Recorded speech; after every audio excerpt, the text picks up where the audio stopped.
Assalamualaikum warahmatullahi wabarakatuh. Di sini kami akan menjelaskan tentang globalisasi dan masyarakat digital di bab 2. Kelompok kami beranggotakan 5 orang, yaitu Mutiara, Jaka Primus, Fasyayuna, Ervi Leonita, dan Siti Aisyah. Di pembahasan pertama, kita akan membahas tentang apa sih itu globalisasi. Pertama, konsep globalisasi. Dapat disimpulkan bahwa globalisasi terjadi ketika masyarakat mampu melakukan interaksi, komunikasi, dan pertukaran secara masif tanpa mengenal batas wilayah. Globalisasi menunjukkan dunia tanpa batas atau borderless world. Artinya masyarakat di seluruh dunia saling terhubung satu dengan lainnya. Lalu yang kedua ada transformasi global. Arus globalisasi ditandai dengan intensitas tingginya pertukaran barang, jasa, serta perpindahan penduduk antar negara. Secara umum, terdapat dua klasifikasi kondisi negara, yaitu negara maju dan negara berkembang. Negara maju memiliki tingkat ekonomi dan kesejahteraan tinggi, sementara itu negara berkembang memiliki tingkat ekonomi dan kesejahteraan masyarakat relatif rendah. Meskipun demikian, negara maju dan negara berkembang tetap saling membutuhkan. Selanjutnya yang ketiga, dampak globalisasi. Pertama, ada di bidang ekonomi. Globalisasi di bidang ekonomi berkaitan dengan investasi asing dan industrialisasi perusahaan multinasional. Sektor tersebut mendorong pembangunan infrastruktur, transportasi, dan kawasan industri makin tinggi. Selain itu, globalisasi mampu mendorong pelaku ekonomi lokal meningkatkan produk-produk komoditas ekspor. Yang kedua, di bidang politik. Dampak globalisasi di bidang politik yaitu dapat mengarah pada kerjasama atau justru konflik. Sebagai contoh, kita dapat belajar dari sejarah Perang Dunia I, Perang Dunia II, dan Perang Dingin. Negara-negara yang berperang memiliki latar belakang kepentingan yang berbeda, seperti kekuasaan wilayah, ekonomi, atau ideologi. Yang ketiga, bidang sosial budaya. Perkembangan arus informasi dan komunikasi pada era globalisasi mengakibatkan terjadinya pertukaran budaya, baik lokal, nasional, maupun internasional. Yang keempat, bidang lingkungan. Efek rumah kaca berkaitan erat dengan aktivitas pembangunan, industrialisasi, dan aktivitas kehidupan sehari-hari.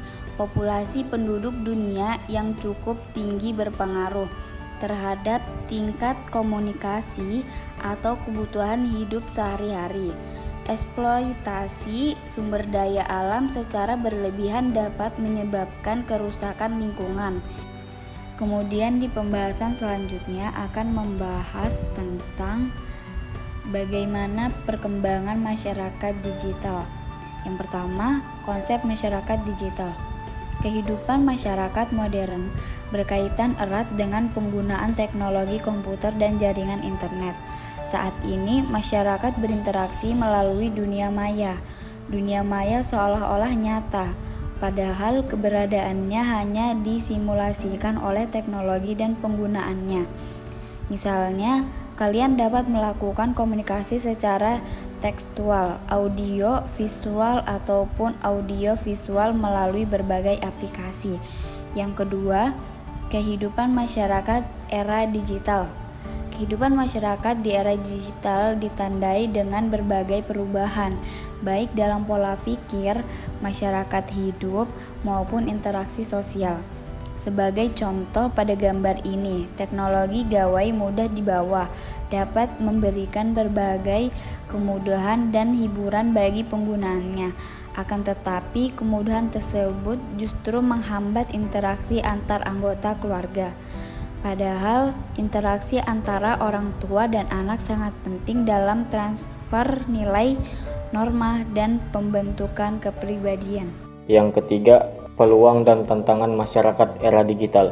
Beberapa peluang yang dapat dioptimalkan masyarakat pada era digital sebagai berikut. A. Digitalisasi menjadikan sistem produksi, distribusi, dan konsumsi masyarakat lebih efisien. B. Digitalisasi menjadikan sistem dan jaringan data terintegrasi dalam jumlah besar. C. Masyarakat lebih inovatif karena mampu mengembangkan ide-ide baru melalui akses informasi yang melimpah, cepat, mudah, dan relatif murah.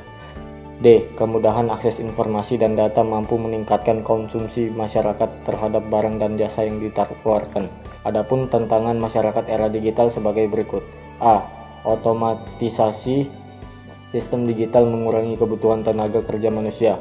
B. Tenaga kerja kurang terampil, tidak mampu bersaing pada era digital sehingga berpotensi menambah masalah pengangguran, ketergantungan, ketimpangan sosial, dan kemiskinan.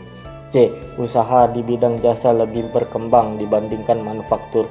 D. Jika pengembangan usaha dan teknologi sangat bergantung pada uang luar negeri dan hasil diperoleh tidak optimal, maka akan terjadi krisis ekonomi.